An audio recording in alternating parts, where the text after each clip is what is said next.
Hello friends, welcome to my YouTube channel.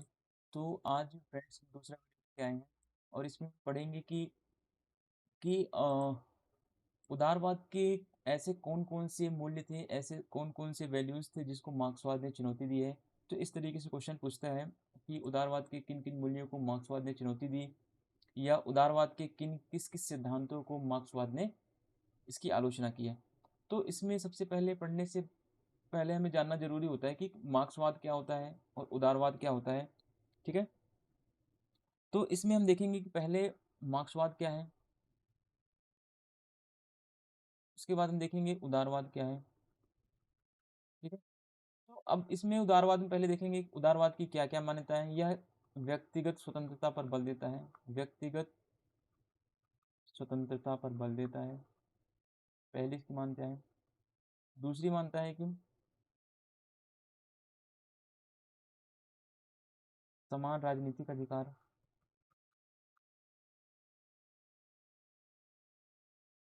तीसरा, उदारवाद कहता है व्यक्ति विवेकशील होता है, व्यक्ति विवेकशील होता है। चौथा,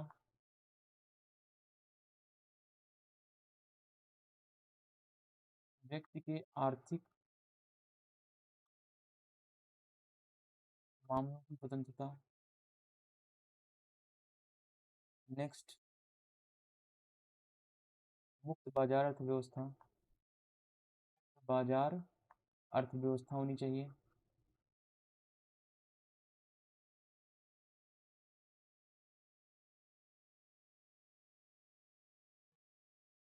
यह प्रक्रियात्मक न्याय पर बल देता है, प्रक्रियात्मक न्याय। अगर प्रक्रियात्मक न्याय आपको समझ में नहीं आ रहा होगा तो आप मेरा UGC net UGC net political theory का एक प्लेलिस्ट बना है। ठीक है, पॉलिटिकल थ्योरी का प्लेलिस्ट है, उसमें आप रॉल्स की वीडियो देखिए। ठीक है, रॉल्स की वीडियो आप देखिए, जस्टिस पार्ट 2, जस्टिस पार्ट 2।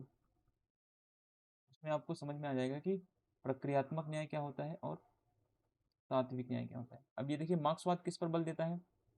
मार्क्सवाद देता है सामाजिक समानता पर। दूसरा, मार्क्सवाद अर्थव्यवस्था को राज्य द्वारा नियंत्रित करने की बात करता है, नियंत्रित करने की बात करता है। तीसरी बात, मार्क्सवाद व्यक्ति के व्यक्तिगत अधिकारों की बजाय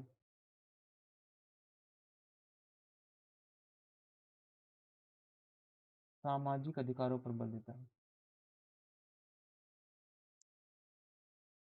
सामाजिक अधिकारों पर बल देता है। नेक्स्ट पॉइंट,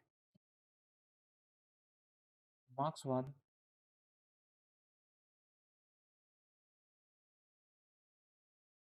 तात्विक तात्विक न्याय पर बल देता है।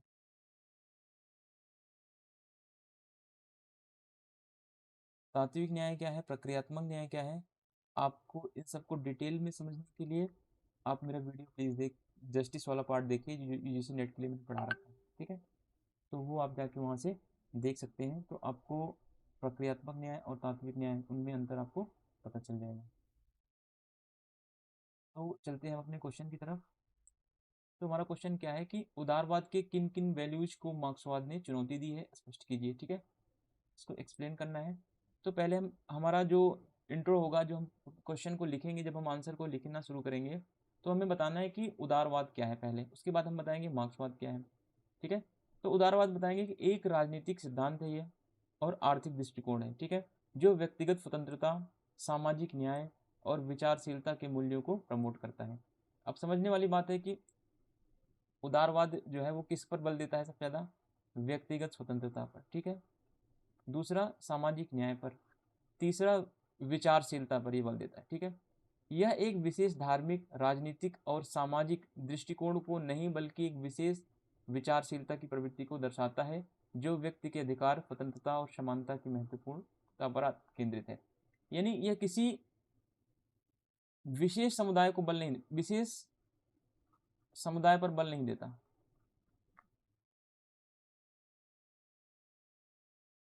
ठीक है, बल्कि क्या करता है कि यह हर एक समुदाय को उतना ही महत्व देता है जितना कि दूसरा समुदाय महत्वपूर्ण है। ठीक है, यानी यह हर एक समुदाय को समान महत्व देता है और हर समुदाय को स्वतंत्रता, समानता, अधिकार, है ना, इन सब चीज़ों को जो है इक्वल डिस्ट्रीब्यूट करता है, सबको समान मानता है इन सब चीज़ों में।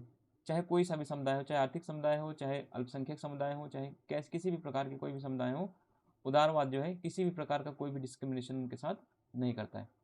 अब हम देखेंगे मार्क्सवाद क्या है। मार्क्सवाद एक आधुनिक सामाजिक और आर्थिक सिद्धांत है। ठीक है, कैसा सिद्धांत है? एक आर्थिक सिद्धांत है जो कार्ल मार्क्स और फ्रेडरिक एंगेल्स के द्वारा विकसित किया गया। अब क्वेश्चन आपको समझना है कि इस सिद्धांत को किसने दिया? फ्रेडरिक एंगेल्स और कार्ल मार्क्स ने दिया। ठीक है, अब देखिए इस सिद्धांत के मुख्य विचारक मार्क्सवादी कहलाते हैं। यानी जो भी मार्क्सवाद को मानने वाले विचारक हैं वे सभी क्या कहलाएंगे? मार्क्सवादी कहलाएंगे। मार्क्सवाद जो है समाजशास्त्र, राजनीति शास्त्र और आर्थिक विकास के क्षेत्र में व्यापक रूप से प्रयुक्त होता है और इसने बहुतांत्रिक समाजवादी सामाजिक आंदोलन और राजनीतिक प्रणालियों को प्रभावित किया है। कहने का मतलब यह है कि जो समाजवाद है, ठीक है, जो समाजवाद है हमारा, जो समाजवाद है इसने बहुत सारी प्रणालियों को क्या किया है? प्रभावित किया है। यानी जितनी भी प्रणालियां हैं, चाहे समाजवादी प्रणाली हो, चाहे आर्थिक प्रणाली हो, चाहे पूंजीवादी प्रणाली हो, चाहे उदारवादी शासन हो, ठीक है, सारे शासन व्यवस्था को जो मार्क्सवादियों ने क्या किया है? प्रभावित किया है। और इसने समय समय पर सामाजिक आंदोलन किया और राजनीतिक प्रणालियों को इसने क्या कर दिया? प्रभावित किया। ठीक है, तो ये सारी चीज़ें क्या हैं? समाजवाद और मार्क्सवाद दोनों एक ही विचारधारा है लगभग लगभग, और दोनों का उद्देश्य भी क्या है? एक ही है। उदारवाद कैसी विचारधारा है? उदारवाद एक आधुनिक विचारधारा है। ठीक है, उदारवाद क्या है? एक राजनीतिक विचार है, एक आधुनिक आधुनिक दृष्टिकोण है, आर्थिक दृष्टिकोण है ये, जिसमें किस पर बल दिया जाता है? स्वतंत्रता पर, सामाजिक न्याय पर, है ना, समानता पर, अधिकारों पर, इन सब पर ज़्यादा बल दिया जाता है। इसमें व्यक्तिगत अधिकारों को ज़्यादा महत्व दिया जाता है। ठीक है, व्यक्तिगत अधिकारों को ज़्यादा महत्व दिया जाता है, ज़्यादा महत्व दिया जाता है। जबकि मार्क्सवाद में क्या है? मार्क्सवाद में व्यक्तिगत अधिकारों की बजाय सामूहिक अधिकारों को ले लीजिए, या फिर कह लें कि सामूहिक अधिकारों के साथ साथ सामाजिक अधिकारों पर बल दिया जाता है। ठीक है, अब देखिए उदारवाद और मार्क्सवाद दोनों ही विभिन्न दृष्टिकोण हैं और मानव समाज के स्वरूप के प्रति इनका अलग अलग दृष्टिकोण है। कहने का मतलब है कि उदारवाद का अलग दृष्टिकोण है अपना और मार्क्सवाद का अलग दृष्टिकोण है। दोनों ही दृष्टिकोण ने क्या कर रखा है? अलग अलग विचार मानव समुदाय के प्रति दे रखे हैं कि उदारवाद क्या मानता है व्यक्ति को, समाज, या फिर मार्क्सवाद क्या मानता है व्यक्ति को। ठीक है, इन सब चीज़ों को लेकर के दोनों के विचार क्या हैं? अलग अलग हैं। इन्हीं के विचारों को हम पढ़ेंगे दोनों, और क्या क्या विचारों में इनके अंतर है, और मार्क्सवाद ने किन किन विचारों को जो है चुनौतियां दे रखी हैं। और इस कारण कई समयों उनके बीच क्या होता है? विरोधाभास उत्पन्न होता है। क्योंकि विरोधाभास इसीलिए उत्पन्न होता है विरोधाभास, क्योंकि मार्क्सवाद कुछ और मानता है, उदारवाद कुछ और मानता है। ठीक है, तो हमारा क्वेश्चन क्या है? कि हमारा क्वेश्चन है कि मार्क्सवाद ने उदारवाद के किन किन सिद्धांतों को या किन किन मूल्यों को चुनौती दी है। यहाँ कुछ मुख्य क्षेत्रों में जिन मान्यताओं में उदारवाद और मार्क्सवाद में चुनौती हो सकती है उन्हें देखा जा सकता है। पहला पॉइंट क्या होगा हमारा? स्वतंत्रता और व्यक्तिगत स्वतंत्रता को लेकर के दोनों में क्या है? मतभेद हैं। देखिए उदारवाद क्या मानता है स्वतंत्रता और पर्सनल लिबर्टी को? उदारवाद, देखिए उदारवाद पहली हेडिंग इसमें हमारा एक एक पॉइंट बना के लिखें। देखिए इन्वर्टेड कॉमा करके रखा हुआ ना, सॉरी, यहाँ पे क्या है? यहाँ पे देखिए एक हेडिंग जैसा बना रखा है, डबल दो पॉइंट्स हैं इसमें, तो इन पॉइंट्स को ध्यान रखें और उसके बाद आगे आप पढ़ें। ठीक है, उदारवाद में विश्वास है कि व्यक्तिगत स्वतंत्रता और विचारशीलता का समर्थन करता है। इसमें व्यक्ति को अपने विचारों और स्वतंत्रताओं को स्वतंत्रता से अभिव्यक्त करने का अधिकार होता है। अब देखिए उदारवाद का क्या लक्षण है। उदारवाद मानता है कि व्यक्ति क्या है, स्वतंत्र है और व्यक्ति जो है अपने विचारों को व्यक्त कर सकता है, इस पर किसी भी प्रकार का कोई रोक टोक नहीं है। अब वहीं दूसरी तरफ मार्क्सवाद क्या बोलता है स्वतंत्रता को लेकर के। मार्क्सवाद में समाजवादी सिद्धांतों का पालन करते हुए व्यक्तिगत स्वतंत्रता को समाज की सामाजिक और आर्थिक समृद्धि के रूप में सीमित करने का प्रयास किया जाता है। अब देखिए समझने वाली बात क्या है, एक तरफ जो उदारवाद है, ठीक है, हमारा उदारवाद जो है वो क्या कर रहा है, व्यक्तिगत स्वतंत्रता को बढ़ा रहा है, यानी व्यक्ति की स्वतंत्रता को क्या कर रहा है, ये बढ़ा रहा है। वहीं दूसरी तरफ जो मार्क्सवाद है, मार्क्सवाद कह रहा है कि समाज के कल्याण के लिए, ठीक है, समाज के कल्याण के लिए व्यक्तिगत स्वतंत्रता पर रोक लगा रहा है, व्यक्तिगत स्वतंत्रता पर रोक लगा रहा है।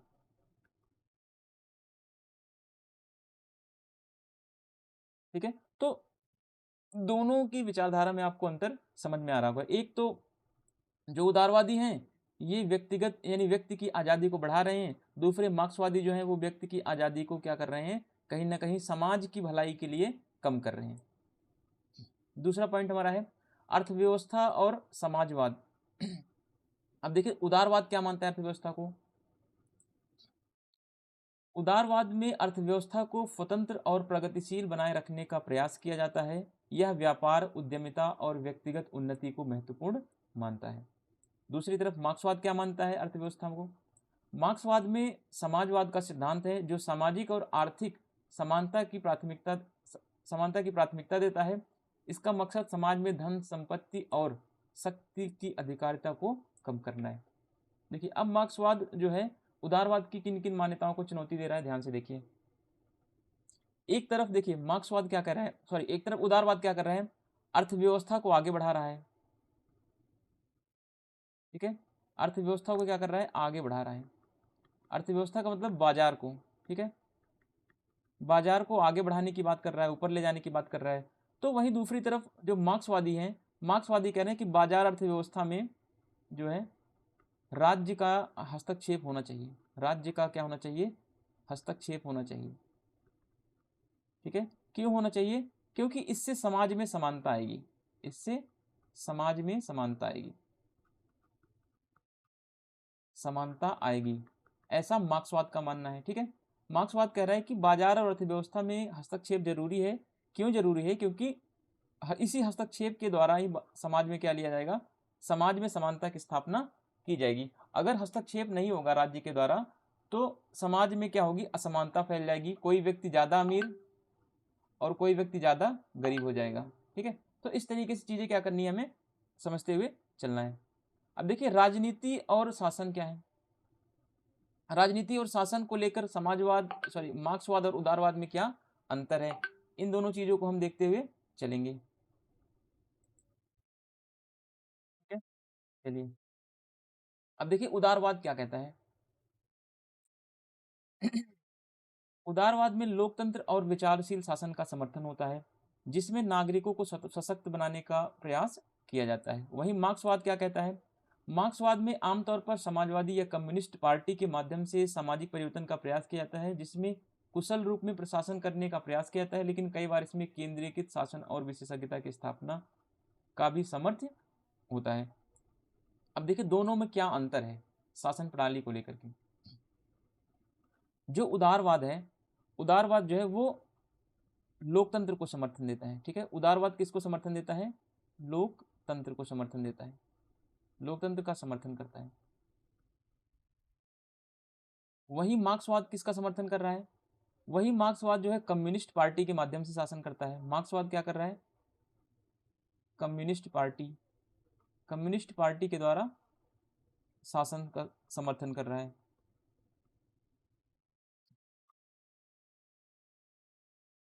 तो कहीं ना कहीं उदारवाद की जितनी भी मान्यताएं हैं, ठीक है, चाहे वो लोकतंत्र को लेकर के हो, चाहे वो अधिकारों को लेकर के हो, चाहे वो समानता और स्वतंत्रता को लेकर के हो, उन सभी मान्यताओं को मार्क्सवाद क्या कर रहा है, यहाँ पे नकार रहा है। और मार्क्सवाद यह बोलता है कि उदारवाद क्या करता है, उदारवाद ने अमीर और गरीब, है ना, एक अमीर का वर्ग हो गया, एक अमीरों का वर्ग, दूसरा गरीबों का वर्ग, इन दो वर्गों में क्या कर दिया है, समाज को पूरी तरीके से डिवाइड कर दिया है, समाज को विभाजित किया है। तो इसीलिए उदारवाद और पूंजीवादी व्यवस्थाएं अच्छी नहीं है, ऐसा मानना है मार्क्सवादियों का। ठीक है, तो मार्क्सवाद कहता है कि समाज में जो लोकतंत्र है, ठीक है, लोकतंत्र के नाम पर क्या होता है कि कुछ गिने चुने व्यक्ति ही शासन करते हैं और बाकी जनता क्या होती है, शासित होती है। ठीक है, तो इस तरीके के शासन व्यवस्था का जो है मार्क्सवाद वो है विरोध करता है और समाजवादी शासन व्यवस्था या कम्युनिस्ट पार्टी के शासन का समर्थन करता है। अब देखिए, धर्म और सामाजिक विविधता को लेकर के उदारवाद और समाजवाद में क्या बातें चलती रहती हैं। देखिए, उदारवाद जो है, उदारवाद क्या कहता है, धर्म और समाज को, उदारवाद सामाजिक और धार्मिक विविधता का समर्थन करता है और विभिन्न धर्मों और संस्कृतियों की परंपराओं का क्या करता है, ये सम्मान करता है। यानी कि उदारवाद ने क्या किया है, हर संस्कृति का सम्मान किया है, चाहे संस्कृति कोई भी, चाहे मुस्लिम संस्कृति हो, चाहे ईसाई संस्कृति हो, चाहे वो हिंदू संस्कृति हो, हर चीज का क्या करता है, वो हर संस्कृतियों का समान आदर और समान सम्मान देता है। जबकि मार्क्सवाद देखिए क्या कर रहा है, मार्क्सवाद कह रहा है कि मार्क्सवाद सामाजिक और आर्थिक समान असमानता को मुख्यतः माना जाने वाला सिद्धांत है ये, और कई बार इसे धर्म और सांस्कृतिक परंपराओं के साथ जोड़ता है। कुछ प्रशासनिक प्रयासों ने यह प्रयास देखने को मिला है कि सामाजिक विविधता को ध्वस्त कर सकता है। यानी कि जो मार्क्सवाद है, ठीक है, जो मार्क्सवाद है वो क्या कर रहा है कि एक तो जो उदारवाद की मान्यता है कि विविधता की चीजों को एक्सेप्ट करना, उदारवाद कह रहा है कि अलग अलग सभ्यताएं होती हैं, अलग अलग संस्कृतियां होती हैं, सबका महत्व है। लेकिन वहीं मार्क्सवाद क्या कर रहा है, मार्क्सवाद जो है अलग अलग संस्कृतियों को महत्व न देकर के एक समाजवाद कम्युनिस्ट पार्टी की संस्कृति को आगे बढ़ाने का प्रयास कर रहा है। और इसमें होता क्या है, कई बार यह देखा गया है कि जो मार्क्सवादी शासन व्यवस्था है यह प्रशासनिक सुधारों का प्रयास करती है, लेकिन इसमें सामाजिक विविधता क्या हो जाती है, नष्ट हो जाती है। जो सामाजिक विविधता उदारवाद में पाई जाती है वो सामाजिक व्यवस्था समाजवादियों के द्वारा नहीं दी गई है। ठीक है, तो उदारवादियों की सामाजिक व्यवस्था का, जो सामाजिक विविधता का जो उदारवाद ने समर्थन किया है, उसी सामाजिक व्यवस्था और सामाजिक विविधता का मार्क्सवादियों ने क्या किया है, खंडन कर दिया। अब देखिए नेक्स्ट हमारा व्यक्तिगत और संप्रदाय और स्वतंत्रता पर उदारवाद के क्या विचार है और मार्क्सवाद के क्या विचार है। उदारवाद उदारवाद में व्यक्तिगत स्वतंत्रता और स्वतंत्र विचारशीलता को महत्व दिया जाता है और व्यक्तिगत संप्रदायों का समर्थन किया जाता है। देखिए, उदारवाद एक ऐसी विचारधारा है जो यह हर व्यक्ति की आज़ादी का समर्थन करती है, चाहे व्यक्ति लूला हो, लगड़ा हो, कैसा भी व्यक्ति हो, चाहे अंधा हो, बहरा हो। ठीक है, उदारवाद मानता है कि हर व्यक्ति को बोलने का अधिकार है, हर व्यक्ति को व्यापार करने की स्वतंत्रता है, हर व्यक्ति को बाजार अर्थव्यवस्था में भाग लेने की आज़ादी है, हर व्यक्ति को शासन में भाग लेने का अधिकार है। तो ये उदारवाद की मान्यताएं हैं और इन्हीं सब मान्यताओं को मार्क्सवाद क्या करता है, नकार देता है, क्योंकि मार्क्सवाद में व्यक्तिगत स्वतंत्रता को सामाजिक उत्थान के माध्यम के रूप में देखा जाता है, लेकिन कई बार इसने सामाजिक समृद्धि के रास्ते में सीमित करने की कोशिश की जाती है। देखिए, मार्क्सवाद क्या कह रहा है कि व्यक्तिगत स्वतंत्रता ठीक है, लेकिन व्यक्तिगत स्वतंत्रता तभी उपयोगी है जब वह क्या हो, जब वह समाज के हित में हो। ठीक है, व्यक्तिगत स्वतंत्रता क्या हो, मार्क्सवाद के अनुसार व्यक्तिगत स्वतंत्रता तभी उपयोगी है जब वह समाज के साथ जुड़ी हो, समाज के हित के साथ जुड़ी हो।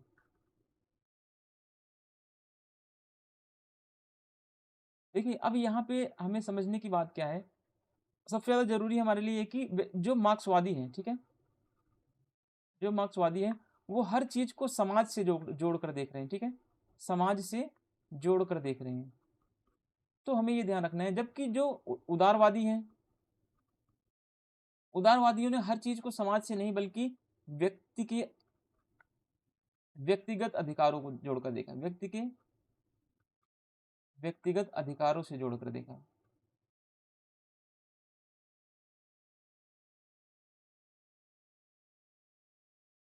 जोड़कर देखा है, क्योंकि उदारवादी यह मानते हैं कि व्यक्ति क्या है, व्यक्ति एक विवेकशील प्राणी है। ठीक है, व्यक्ति क्या है, व्यक्ति एक विवेकशील प्राणी है। इसको समाज को यह बताने का अधिकार नहीं है कि व्यक्ति क्या करे क्या ना करे, ठीक है। व्यक्ति विवेकशील प्राणी है और इसे समाज को बताने की कोई जरूरत नहीं है कि व्यक्ति को क्या करना चाहिए क्या नहीं करना चाहिए। तो ये सारी चीजें, इन दोनों में अंतर है, ठीक है। अब देखिए अधिकार और समाजवाद। देखिए उदारवाद की क्या मान्यता है अधिकार को लेकर के। उदारवाद में व्यक्तिगत और सामाजिक अधिकारों का समर्थन किया जाता है, जिसमें न्याय, समानता और स्वतंत्रता, अधिकारिता के मूल्यों को महत्वपूर्ण माना जाता है। अब वही मार्क्सवाद में क्या है, मार्क्सवाद में समाजवाद का मकसद सामाजिक और आर्थिक समानता है, समानता को क्या करना है, कम करना है, ठीक है। मार्क्सवाद में समाजवाद का मकसद क्या है, सामाजिक और आर्थिक असमानता को क्या करना है, कम करना है। लेकिन कई बार इसमें यह भी देखा गया है कि कुछ अधिकार जो हैं वो विचारक संगठनों को चुनौती मिलती है, क्योंकि ये अधिकारों को सीमित करने का प्रयास करते हैं। देखिए एक तरफ मार्क्स का क्या उद्देश्य है, मार्क्स अधिकारों को सीमित करना चाह रहा है, ठीक है। मार्क्स क्या करना चाह रहे हैं, मार्क्स जो है अधिकारों को सीमित करने की बात कर रहे हैं, अधिकारों को सीमित कर रहा है। क्यों कर रहा है, क्योंकि मार्क्सवादी बोलता है, क्योंकि मार्क्स के अनुसार अधिकार जो है, अधिकार केवल पूंजीपति वर्ग के पास है,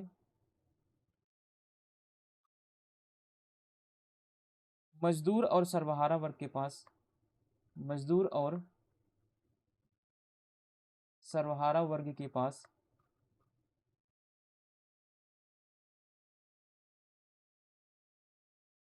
अधिकार नहीं होता, ठीक है।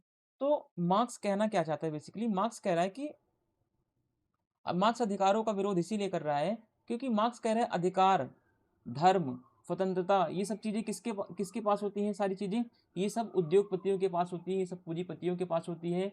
मजदूरों के पास ना तो कोई अधिकार होता है ना तो कोई स्वतंत्रता होती है।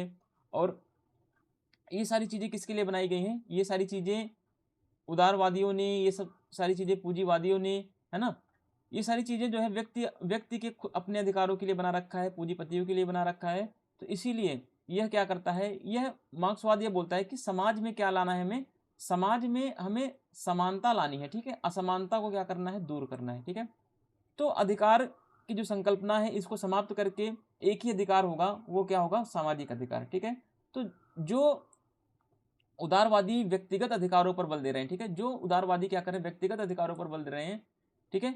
इसी व्यक्तिगत अधिकार का विरोध मार्क्सवाद कर रहा है। मार्क्सवाद कहता है कि व्यक्तिगत अधिकार जितने भी होते हैं वो सब पूंजीपतियों के होते हैं, वो सब उद्योगपतियों के होते हैं, तो इन्हीं अधिकारों को समाप्त करने की जरूरत है, ठीक है। और सर्वहारा वर्ग के पास किसी भी प्रकार का कोई अधिकार नहीं होता है, क्लियर। तो हम ये सारी चीजें हमें अपने आंसर में लिखते हुए चलना है। अब देखिए निष्कर्ष में, कंक्लूजन में हम क्या लिखेंगे, कंक्लूजन में हमें लिखना है कि उदारवाद, समाजवाद दो या फिर उदारवाद या मार्क्सवाद दोनों ही राजनीतिक और आर्थिक सिद्धांत हैं जो समाज में सामाजिक और आर्थिक न्याय की स्थापना में या आर्थिक न्याय की प्राथमिकता देते हैं। उदारवाद, समाजवाद दोनों ही समाज में न्याय और सामाजिक समानता को प्रोत्साहित करते हैं। इसमें से कोई भी समाज में असमानता और अन्याय को स्वीकार नहीं करता और उच्च और निम्न वर्गों के बीच सामाजिक और आर्थिक समानता की कल्पना करता है। तो हमें निष्कर्ष इस तरीके से लिखना है और हमें निष्कर्ष में ये बता देना है कि उदारवाद और समाजवाद या उदारवाद और मार्क्सवाद दोनों ही क्या है, दोनों का उद्देश्य क्या है, सामाजिक और आर्थिक न्याय की स्थापना करना है। दोनों का उद्देश्य है समाज में न्याय और सामाजिक समानता स्थापित करना है। दोनों का उद्देश्य क्या है, समाज से असमानता और अन्याय को हटाना है।